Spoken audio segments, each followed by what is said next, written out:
Bonjour.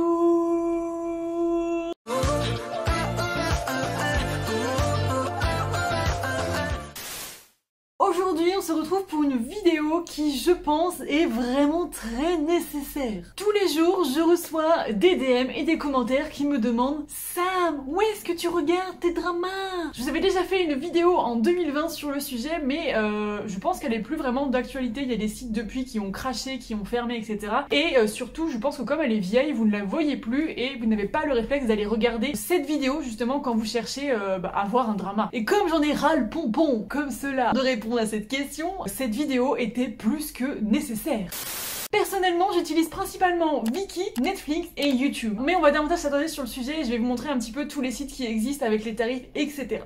Tout d'abord, les sites avec abonnement payant. Évidemment, vous avez le géant Netflix qui a un sacré catalogue de dramas coréens. De plus en plus, ils en rajoutent vraiment. La plateforme a compris que les dramas coréens étaient un peu les séries de demain. Il y a aussi quelques dramas japonais, quelques dramas chinois, mais vraiment pas grand chose pour le moment. Et je crois qu'il y a genre 2-3 dramas thaïlandais, c'est tout, et pas les meilleurs en plus. Vous avez donc deux types d'abonnements différents selon votre budget et selon vos besoins.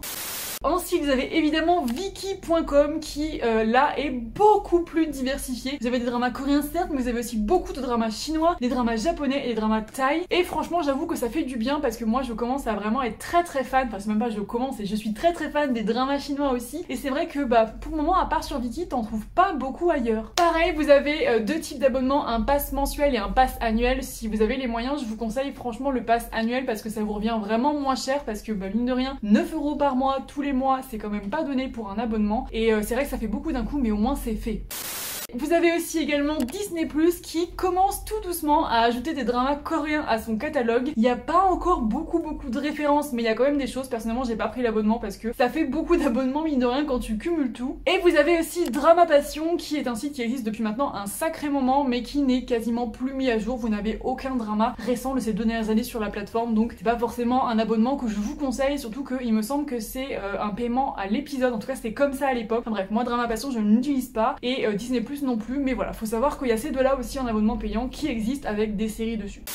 Ensuite, en site gratuit, il y a YouTube. Et franchement, YouTube, vous pouvez trouver vraiment plein de choses si vous êtes fan de Boys Love. Vous avez GMM TV qui a un sacré catalogue qui est totalement gratuit. Je trouve ça absolument formidable de pouvoir nous donner la chance de regarder des séries sous-titrées en plus gratuitement. Enfin vraiment, YouTube, vous allez voir plein de trucs. Et si vous êtes fan de drama chinois, vous avez Tencent Vidéo. Pareil, avec plein de dramas chinois. Il y en a certains qui sont, faut avoir un petit abonnement, faut être membre. Mais la plupart sont en gratuit, complètement gratuit. Donc je trouve ça vraiment trop chouette. Donc YouTube, franchement, si vous cherchez, vous allez trouver ce genre de chaîne comme ça avec des dramas qui sont gratuits. Donc là, par contre, très peu de dramas coréens, ça va surtout être, comme je vous disais, dramas chinois et dramas thaïlandais.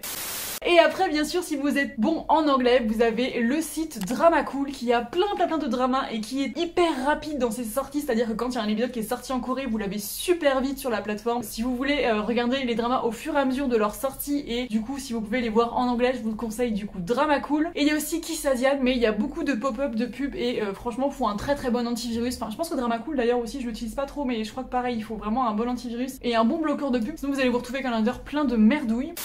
Mais bref, voilà, pour moi ce sont les sites qui sont intéressants à suivre. Il y en a d'autres, des plus ou moins légaux, mais ils sont sans arrêt en train de disparaître, réapparaître parce que justement t'as pas le droit techniquement. Et vous avez aussi les fanshops, par exemple pour si vous êtes fan de Boys Love, vous avez Asian Drama qui est vraiment trop chouette. Mais je vous conseille quand même de regarder les séries sur YouTube, ça fait de la visibilité aux productions, donc ça permet de soutenir le travail, etc. Donc voilà, j'espère vraiment que cette vidéo va pouvoir vous aider, que vous allez pouvoir directement vous diriger vers ces sites pour chercher un drama et que ça va vous aider un peu à savoir quel abonnement prendre si vous devez prendre un abonnement pour pouvoir en regarder. Dites-moi vous quel site vous utilisez pour regarder vos séries, si vous regardez en sous-titré français ou plutôt en sous-titré anglais, bref dites-moi tout ça en commentaire, je vous fais plein de bisous, je vous dis à très vite pour une prochaine vidéo. Salam, popo, bye bye.